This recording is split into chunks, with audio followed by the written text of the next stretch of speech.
Masterclass. I would like to introduce Bob Lampkin, Successful Channels VP of Business Development. Bob?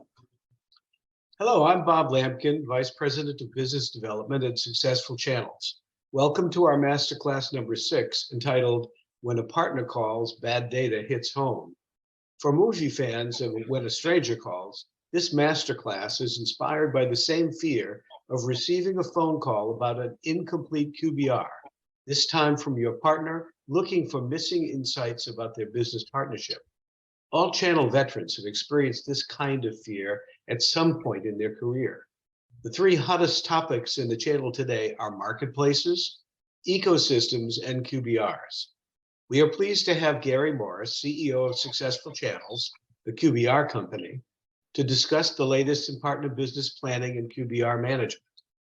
Additionally, we have one of channel industry's leading luminaries in the channel data management area, Chanan Greenberg from ModelN. ModelN has been implementing innovative CDM, and that's channel data management solutions, for many years. Today's masterclass theme is how to ensure the quality, accuracy, availability, and reliability of the data in your QBR. We will be sharing both data collection and refinement best practices, along with methods to deliver one-click QBR reports to drive partner commitments, capabilities, and partner-led revenue.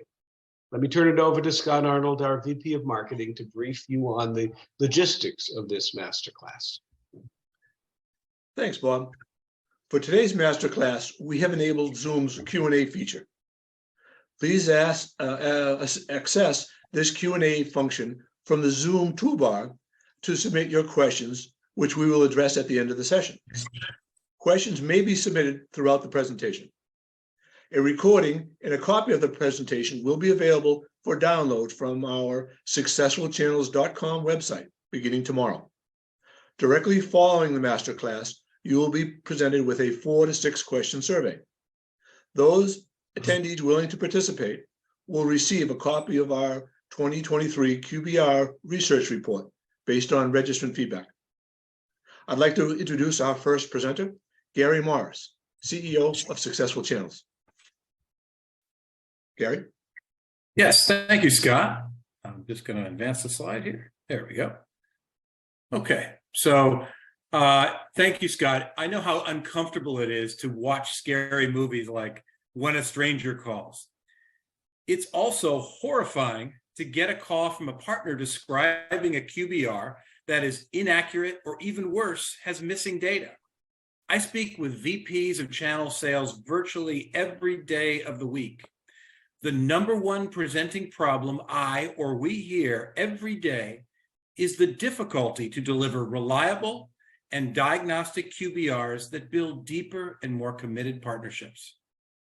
Today, we're going to discuss best practices in QBR development and delivery.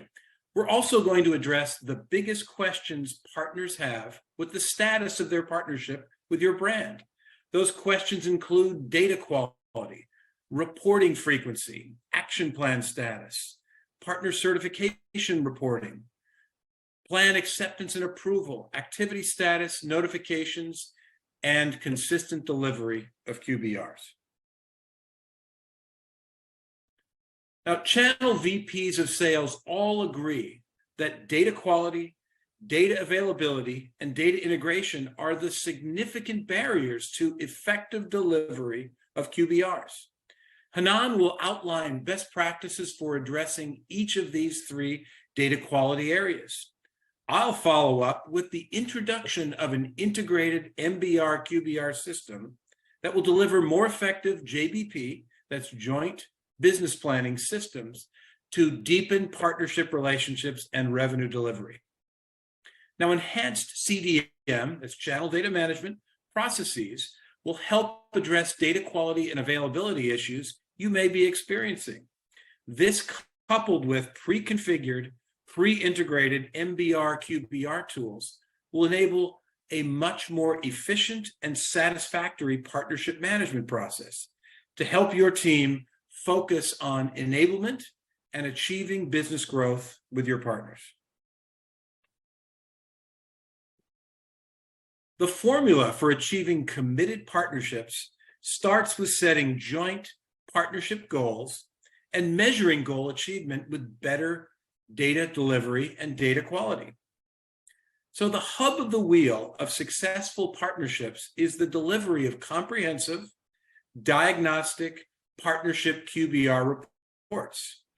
QBRs are the what, the how much, and how to of building successful partnership. This is where mutual goals, needs, and priorities are set and agreed to, and progress is tracked and reported. Channel data management systems paired with one-click QBR tools can transform how channel managers enable, manage, motivate, and measure their partnerships on an ongoing basis. Now, I'd like to introduce our first poll question. This is the fun part where you get to participate. This is a data management question. What types of data do you include in your partnership QBRs? And please select all of the responses that apply. Scott, can you please activate the poll? There we are, Gary. The poll is now live for our participants. Feedback is coming in rapidly. Thank you, folks, for participating.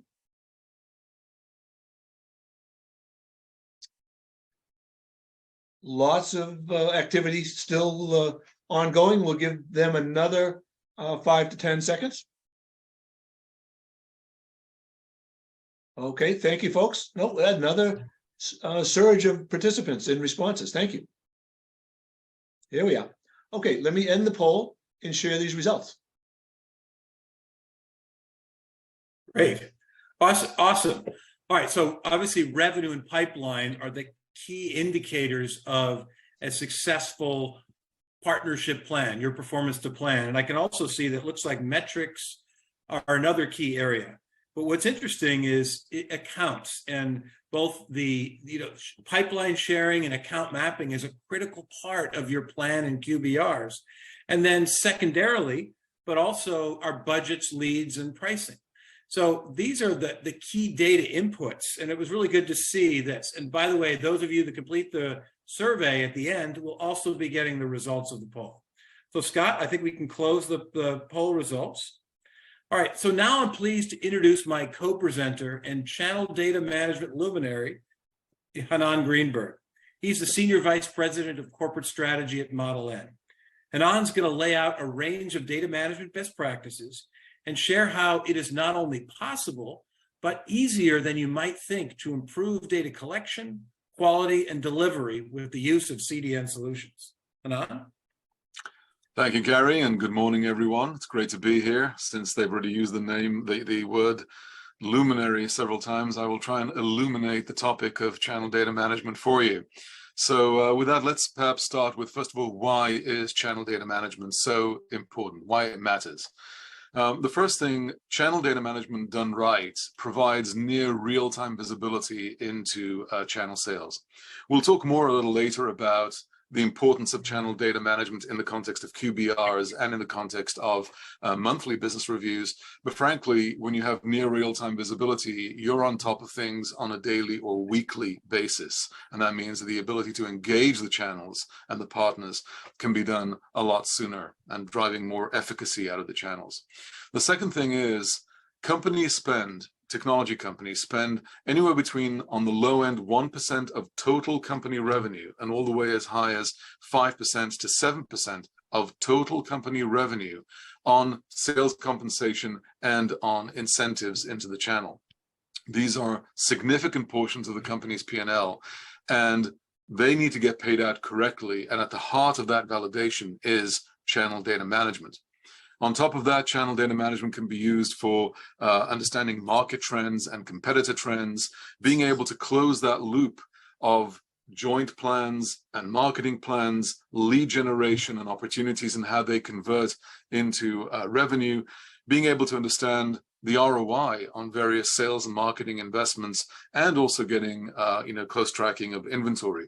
So as you can see, there's a whole slew of processes that are really core to the business that depend on channel data. And the problem is channel data is rarely good. So as you'll see in the next slide, the channel data quality is far from sufficient to drive good outcomes. First of all, anywhere between 15 to 25% of partner data is late. In other words, if companies want to get it on a weekly basis, they might be getting it every other week, they might be getting it every other month. Some cases, worst cases, you might even have to wait until the end of the quarter, which at that point, even if it's on a monthly basis, you're already running the business in the rear view. You're not really on top of driving the business. That's problem number one. Secondly, one of the key components of channel data is the end customer information. Who are we actually selling through these partners to? And we find that on the low end, 30 to 40%, some cases much worse, the data is simply inaccurate. You're only getting bits and pieces of the data, the name of the customer, the city, but it's not a complete view of who that particular customer is. These problems are leading to as much as 7-figure overpayments on various types of incentives that go into the partner ecosystem. And it sounds like a lot. It is the norm. ModelN has worked with over 240-ish companies in our history, and we have rarely come across companies that did not have these kind of overpayments. And last but not least, companies are trying to address these problems. They will have teams that are cleansing the data, buying external data sources and trying to do the matches. But unfortunately, these kind of efforts will only improve the quality of channel data by as much as around 10%. It's not really moving the needle, despite all the expense that goes into it. So let's stop and think for a minute. What is the vision for what channel data management should be like? And these are sort of benchmarks that you can set for yourself in terms of where you should have the operation of channel data management be in your company. First and foremost, 95% or better data accuracy. And what we mean by that is that the customer information and the product information that you're getting back from channels and partners needs to perfectly match what you have in your systems in CRM and in ERP, at least at 95% or better. Granular customer information down to the location, the geolocation of customers is critical to understand where demand generation is really happening rather than just fulfillment. And we'll talk about that importance later in this presentation. And then the ability to also get information not just from your first tier partners, but from second tier and potentially other tiers in your partner ecosystem is really important to complete that full picture. The second bucket is being on time and complete. Companies should be setting a goal of 98% completion. In other words, on a weekly basis, 98% of all the data from all your partners has been collected and processed by the company. And this means that partners need to be held accountable to this standard. It does require a weekly cadence. We do have some customers, especially those who might have elements that go into retail business models that may even look at daily cadences of getting data from their partners. And last but not least, we have this parameter called data density. How many data points do we have to describe an end customer? And the minimum you should be looking at is between 7 to 10 to really verify the end customer identity and not operate on anything below that. If you're operating on below that, it's questionable whether you should be even paying for that kind of information. In other words, paying out incentives and commissions. And last but not least, it's being able to reduce overpayments. Overpayments happen whether it's in the context of spiffs or MDFs or performance rebates. And so accurate POS and inventory information is critical. Collecting proof of performance and tracking that, being able to map the channel sales data to the programs where they're eligible to get these incentives, and last but not least, being able to map point of sale data coming in from the partners back to opportunities in the CRM system. These are all fundamentals of what channel data management should be able to do for companies out there. And when you hear all these things, all these requirements, it sounds like we're asking a lot of the partners to do, but actually it's an opportunity to improve the partner experience if it's done right. So channel data management should be made easy and not difficult. And there's a few ways of doing that. First of all, it needs to be easy to bring in the data, whether it's from EDI systems EDI gateways that make it very simple, especially for large partners, to just send over the data. If it's FTP sites or even email. The other thing is, while we all want the data to come into the format that we want to consume it in, make it easy for the partners by allowing them to send it in every format they can send it over. Rely on the channel data management solution that you have to actually format it to the way you want to consume it. But don't create a barrier for the partners to send that in. So it needs to be highly configurable. The other aspect is partner onboarding, that initial process of establishing the expectations, the cadence. Some companies will go as far as actually establishing that in their contracts with the partners. It's an expectation of how they're supposed to send in the data, and really make it a tailored process for each one of the partners, so that they don't have to have a difficult experience sending in the data in the formats that you need it. Active partner management is where you can use a lot of automation to make sure the data is coming in, but then be ready to have it supported with people who can actually engage with partners. And keep in mind, most of us operate in global operations, so you need to have the ability to communicate around the globe, different time zones, different languages. So that if there is a problem in getting the data, it can be easily resolved with a quick phone call or a quick email. And then lastly, establishing a channel network where it's easy for the partners to go make corrections. Sometimes because of SOX compliance, companies do not want to manipulate the data coming in from the partners, but then there's a problem with the data. So the partner has to resubmit the whole thing all over again. Making it easy for the partner to go in, log in, go and correct a certain line and just move forward is all critical. So there are ways with the right channel data management approach to make this a much easier experience for the partner, and actually one that is rewarding for them, as we'll soon talk about later. Now, channel data management can provide insights. It can provide a very wide range of insights into business information, as you'll see in the slide coming up.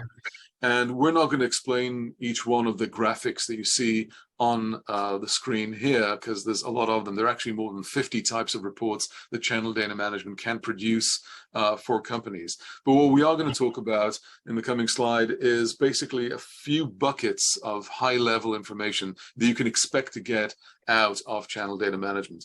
First and foremost is the channel business performance. Basically, the point of sale data and inventory trends say everything you need to know about the sales, and you can obviously break those down by region, by product family, so you can really understand the contribution of this partner. Are they really selling across all of the products that you have? Are they cherry picking and just selling certain product families? So really understanding the performance of a channel by the product lines in the different regions. You could also look at it by the end markets that they're selling into. And obviously that is the revenue. It's basically the revenue trend that partner is generating. Also being able to see deal registrations and leads that you might be sending out to the partners, and then mapping them back to that, end customer information allows you to close the loop and see, what leads and what registrations they create are actually converting into revenue. And last but not least, you can analyze the quality of the revenue from the partner by looking at the margins and the discounts that partner is getting, again, based on that POS data. So this POS data is really, really useful to understand the business performance of the channel. Another aspect is simply the operational aspect of channel data with this particular partner. Companies who view channel data as a strategic part of how they run their business will actually make that part of their QBR and MBR discussion. So were the data submissions done on time? Were they complete? What was the quality? And they actually track, partner scorecards, and they share them with the partners as part of the QBR or MBR discussion. Customer insights there's a whole host of insights that the channel data can provide, whether it's demand generation location, something I mentioned earlier on. If you have granular enough information, you can understand where demand is generated. If you think of a company like ModelN, we have 11 global locations, and only 2 of them will really make decisions on technology buy, whether we're buying software or we're buying, laptops for our employees. Those decisions are only made in really 2 locations. So if you knew that information, you can direct your channel and your marketing efforts to be a lot more laser focused on where they matter, rather than spraying and praying and hoping that you're going to hit the right location by going everywhere. So that is very important information. Understanding the trends of which partners and channels do your customers prefer working with. So seeing that alignment and then helping your partners align with the customers that they have a better chance of serving or who want to work with them. Uncovering new customers. Initially, you may have a customer that's operating through a second tier or first tier partner, but if they continue on the trajectory they're on, you may want to have a direct relationship with them. So uncovering new customers that you want to establish relationships with is another very important aspect. And of course, TAM and market share are all great insights. And last but not least, looking at trends and ROI, seeing sales growth trends, inventory trends, and again, aligning when you introduced incentive programs and then whatever lead time they may have to impact the market, and seeing where they move the needle. If enough time has passed and you're not seeing a change, you can probably safely assume that that program is basically free giveaway money to the partners, but they're not really changing behaviors, not changing outcomes. So understanding what programs were introduced when and seeing the impact they're having on partner performance tells you which programs are really driving an ROI. So now that we understand, some of the insights and what you should expect from channel data management, let's talk about how channel data management actually functions. And it's a lot more than just getting a data file and maybe having somebody cleanse it or try and match it in an Excel spreadsheet. So let's try and explain what really end-to-end channel data management looks like. It starts with a collection of data. And as I said, we're looking at collecting 98% of the data at a minimum on a weekly cadence. Some, as I said, some do it much faster than that. Makes it easy for the channels, whether it's through EDI, email, whatever format they want to send it into, bringing in the inventory data, bringing in the POS data, bringing in claims data where appropriate. Basically, it's supported with this concept of active partner management, which is mostly automation. In other words, a lot of these things can be monitored by bots. Did the file come in, or the email come in, or the FTP file drop happened? Were we able to consume the file? If not, can we reinitiate the submission? So actually, when you look at these, there's some internal dashboards that look like incoming and outgoing flights at an airport, where you can actually literally see the transactions of the data coming in from the channels. And wherever things are not getting automatically resolved, then in a timely manner, people in the right language, in the right location, reach out, connect with the partner, try and help them with the problem, see where the problem is, and bring it in. Once the data is inside, 98%, now we're going into that phase of getting it to 95+% accurate. And how is that done? It's done through standardization and enrichment. Standardization is a process where the data is matched against records, and it goes through anything you may have in your ERP or your CRM, and matching both the product information and the end customer information to whatever may exist in your current systems. Wherever that's done, it can be done automatically. Unfortunately, as I said, a lot of the data does not match. And this is where you can use a lot of smart automation.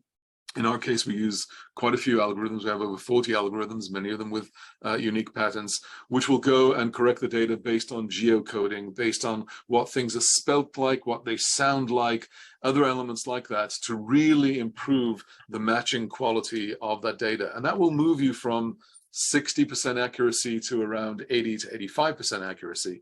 That's still not enough. Remember, I said we've got to get to 95% accuracy. That's where enrichment comes in. And we obviously do a lot of deduplication of data where it's appropriate. And then we do a thing called improving the data density. And this is a key thing that channel data provides, that doing it internally is sometimes almost impossible to do. You can only cleanse the data that you get from your partner.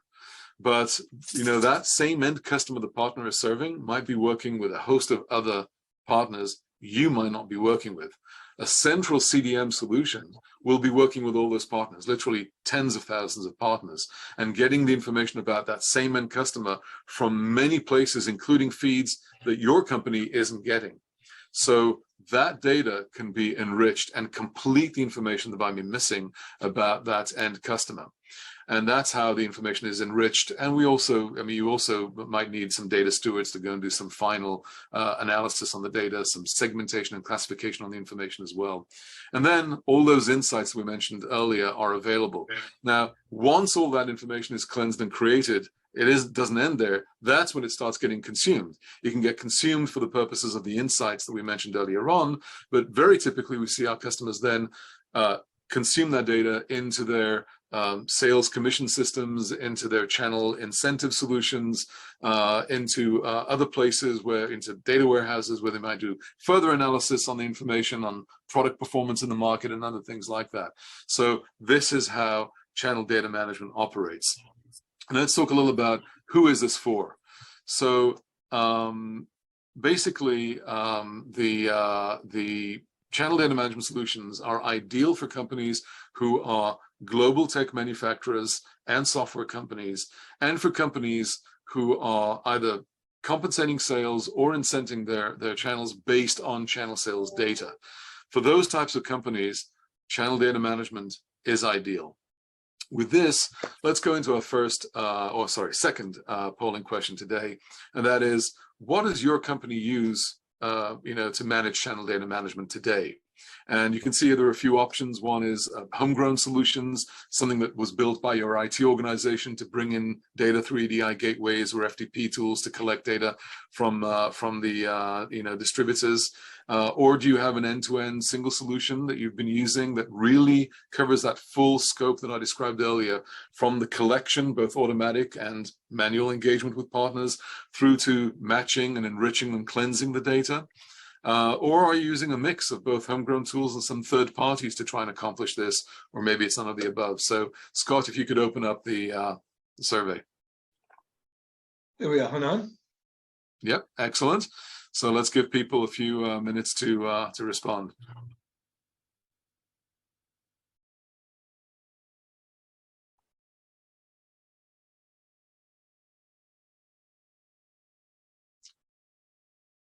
We're getting some responses, Scott?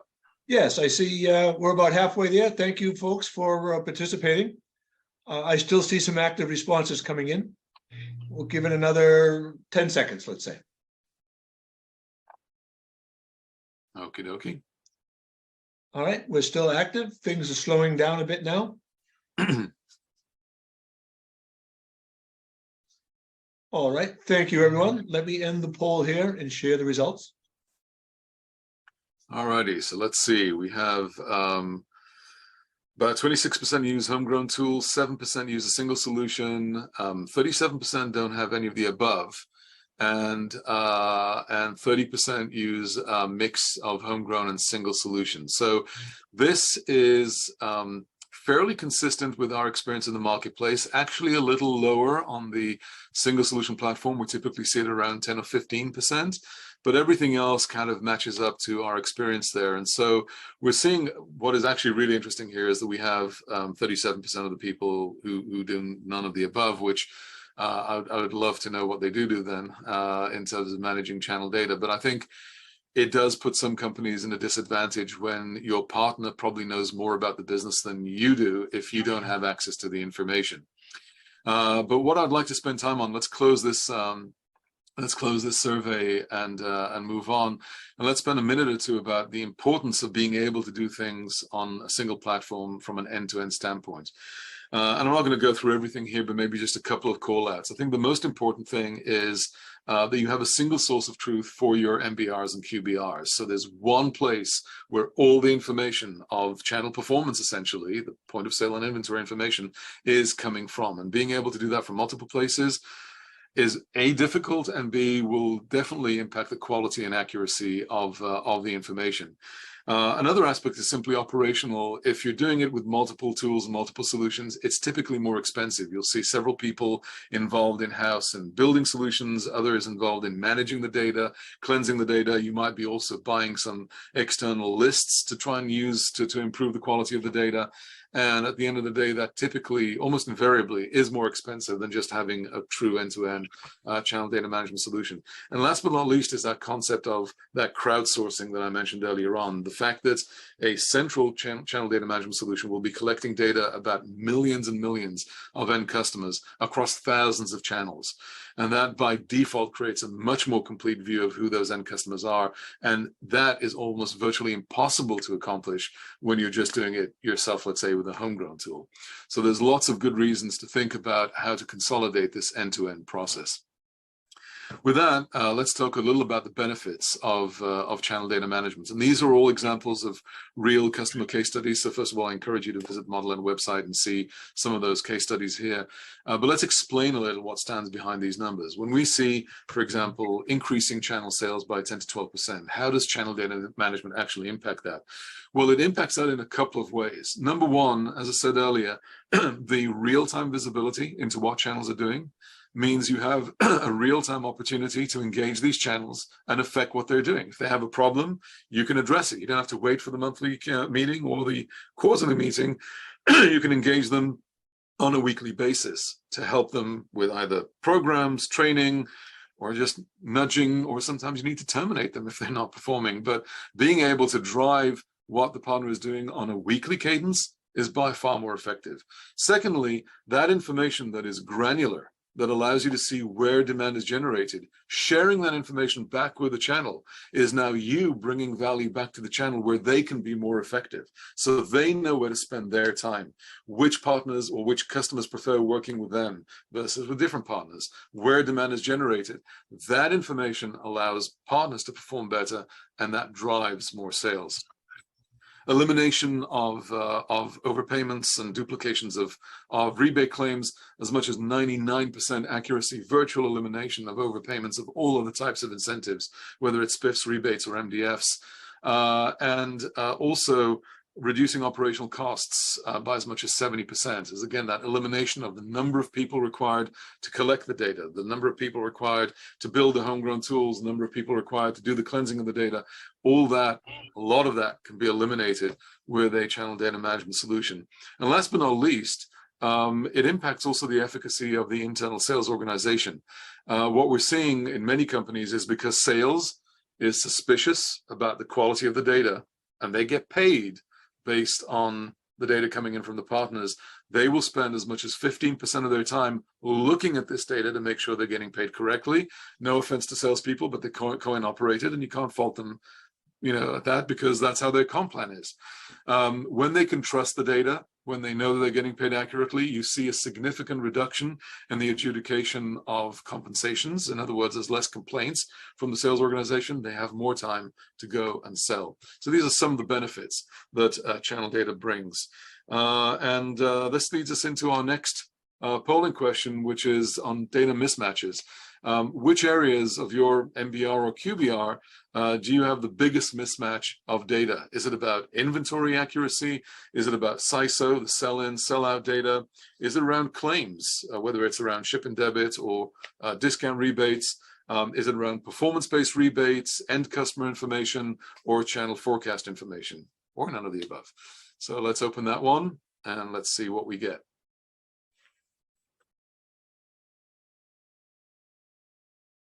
There we are, Chanan. I see feedback coming in. Thank you, folks, for responding. Lots of activity. Please keep it coming. Thank you.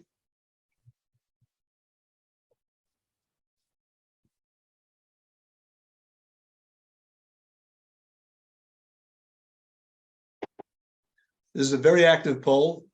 Thanks for all the feedback. We'll keep it open another 10 seconds. Okay.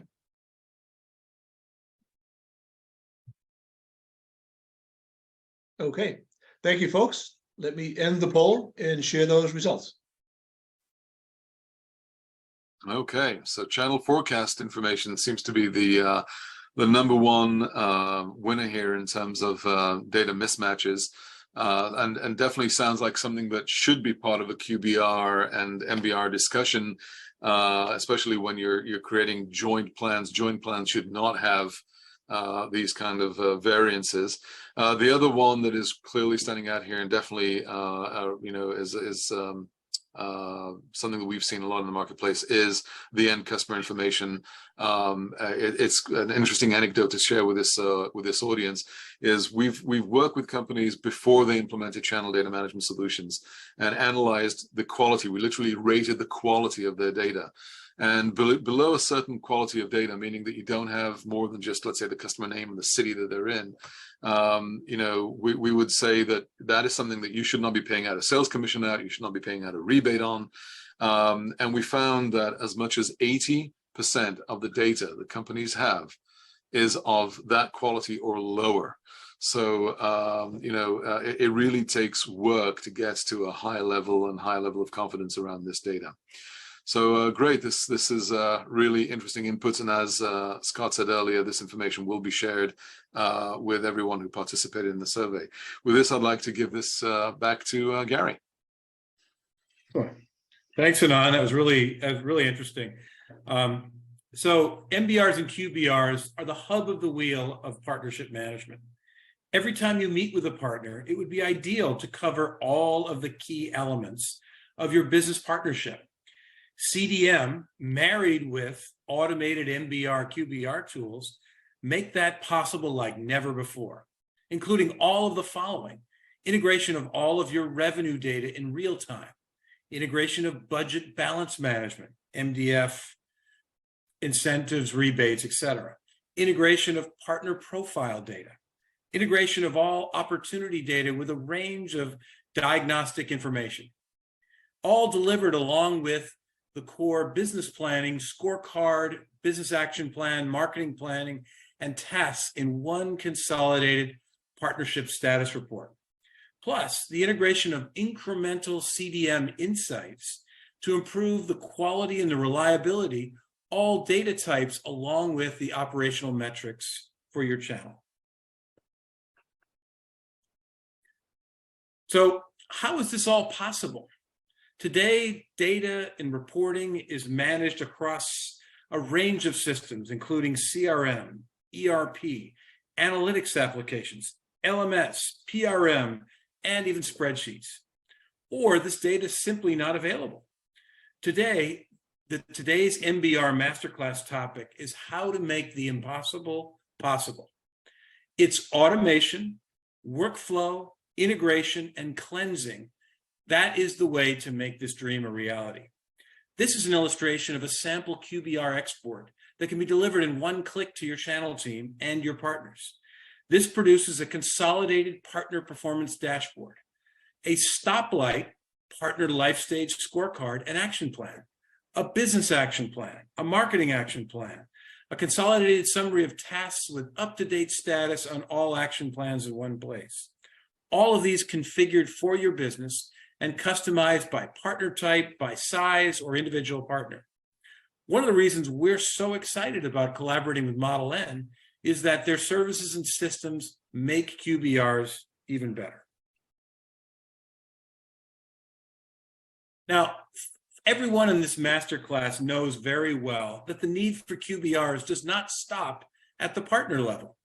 All of us in the channel are responsible for reporting partnership performance and capabilities development at all levels of your channel organization.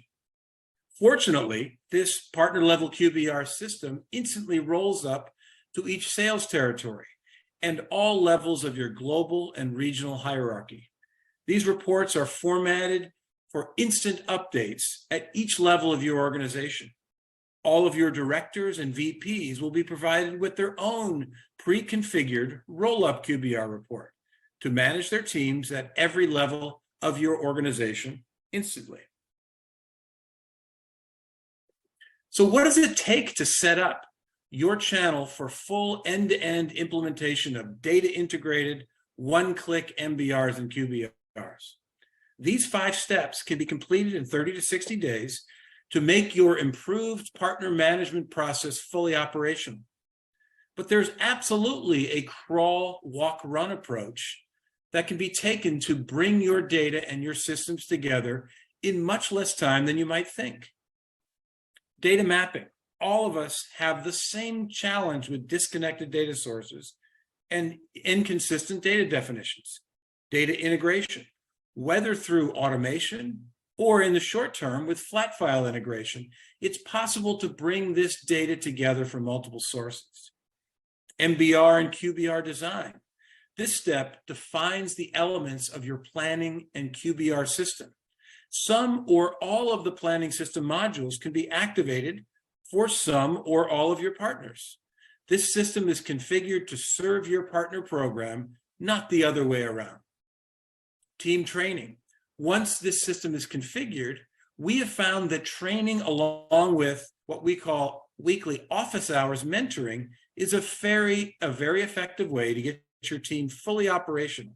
Channel team members simply join weekly mentoring sessions, share their partner plans, and discuss how to configure for their assigned partners.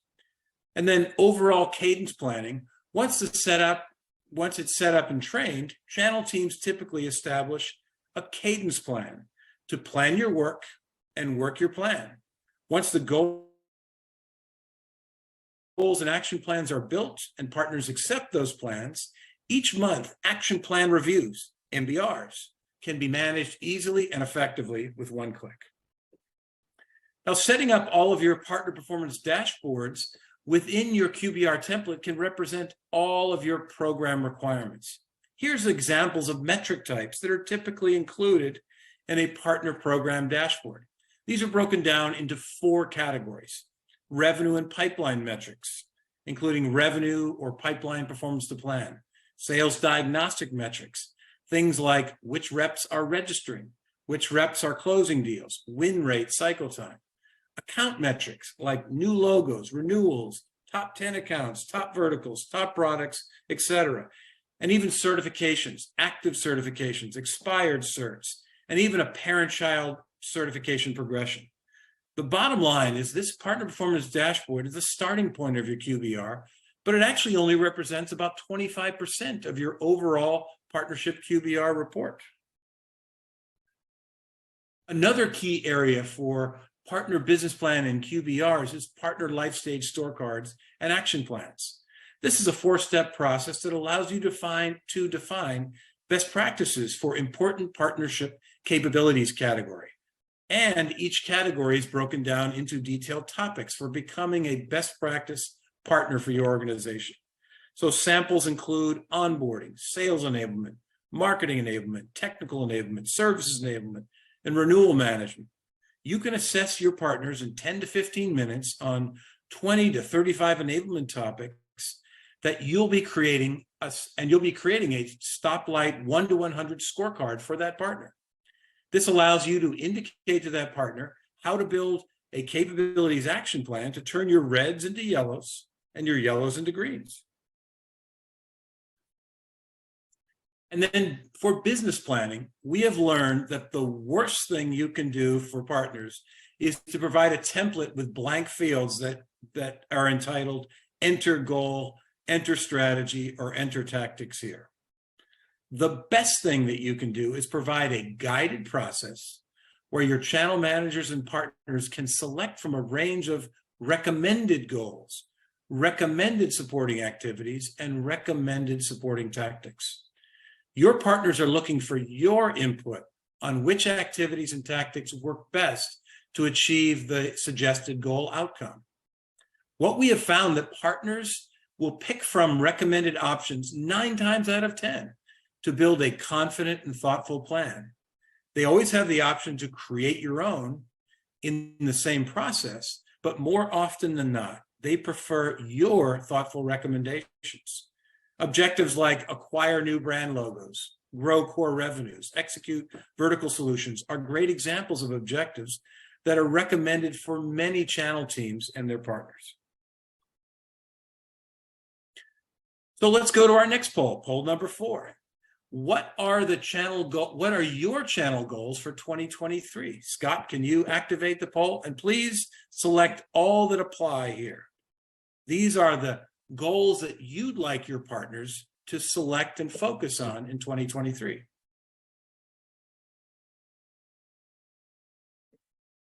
Okay, Gary, the poll is live. We're getting some input for the speed readers in the group.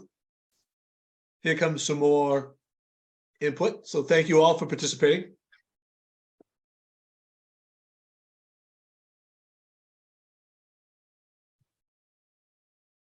Here comes some active input. Thank you all.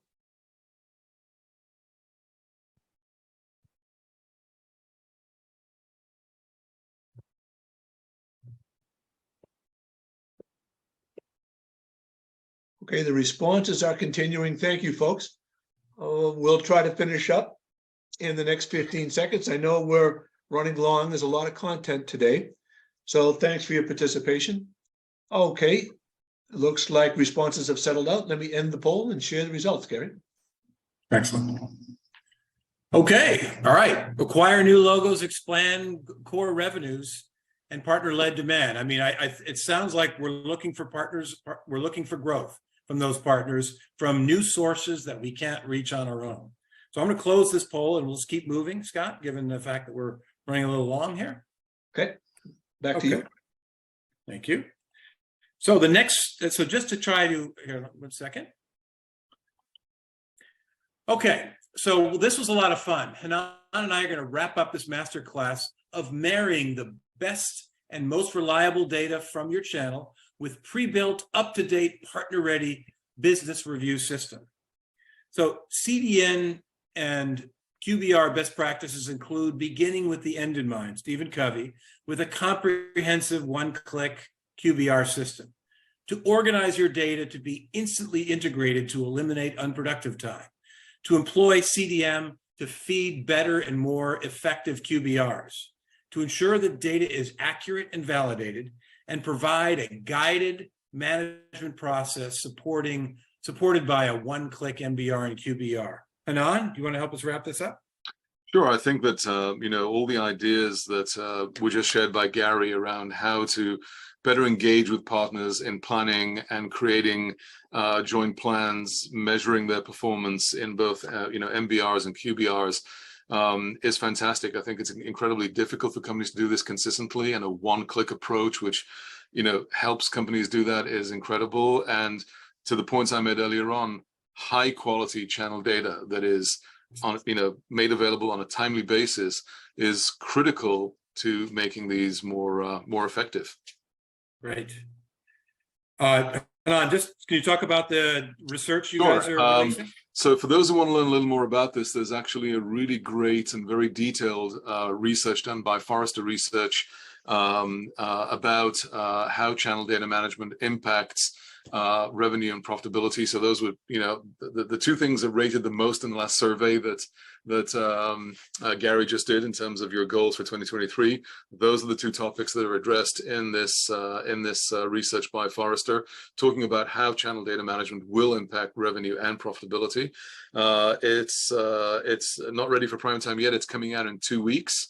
So if you check out the ModelN website in 2 weeks, it's coming out on February 7, or directly on the Forrester website as well. That report will be there, and I highly recommend it. A lot of good insights from hundreds of executives who manage channels. Thanks, Chanan.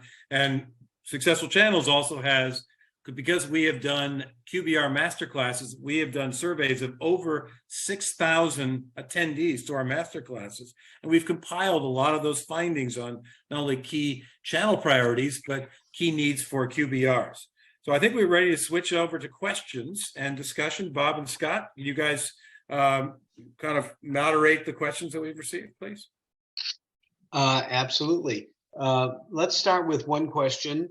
How long does it take to fully implement a QBR program from start to finish? Well, typically it could be as little as 30 days. Oftentimes it gets up to 60 days because when you get other teams involved, but it isn't more than that. It isn't something that takes, months and months to implement. Rob? All right, another question. We have built a data cleansing tool internally and feel it's good. What could a CDM solution add to what we already have? So I think, again, the main points or the difference between doing a homegrown tool that is doing data cleansing to the external one, or standard end-to-end CDM solutions, is really in two areas. One is you can only cleanse the information you got. And a channel data management solution will be bringing in data that your partners aren't necessarily submitting to you in the first place. So that crowdsourcing aspect is simply not available no matter how hard you try when the tools you build in-house. The second thing is simply it's one element out of an end-to-end solution. So even if you have a data cleansing tool you've built inside, and it might be good, as I said, it can't clean the data you never received, but also it's not taking care of the data collection elements and all those other elements that make it easy for the partner to provide the data. It's only assuming that you already have the data there. So I think those are the sort of the main two deficiencies of a homegrown tool versus what CDM can do for companies. Okay, thank you. Gary, partner adoption has been a problem with other platforms that I've introduced. What's been your experience with partner acceptance? That's a great question, Bob. The shelfware, I think, is the term that's used in the industry. And I think when we started this company 10 years ago, we saw that the underserved need was channel manager led business processes, partner business planning, scorecarding, and QBR. Those were largely managed through Excel spreadsheets and PowerPoint. And in order to gain both channel manager and partner adoption, it's critical that they get direct and immediate value out of participating in the process itself. So partners get insights into their performance. They get insights into how they can become a better partner. They get guided insights into how to build an action plan.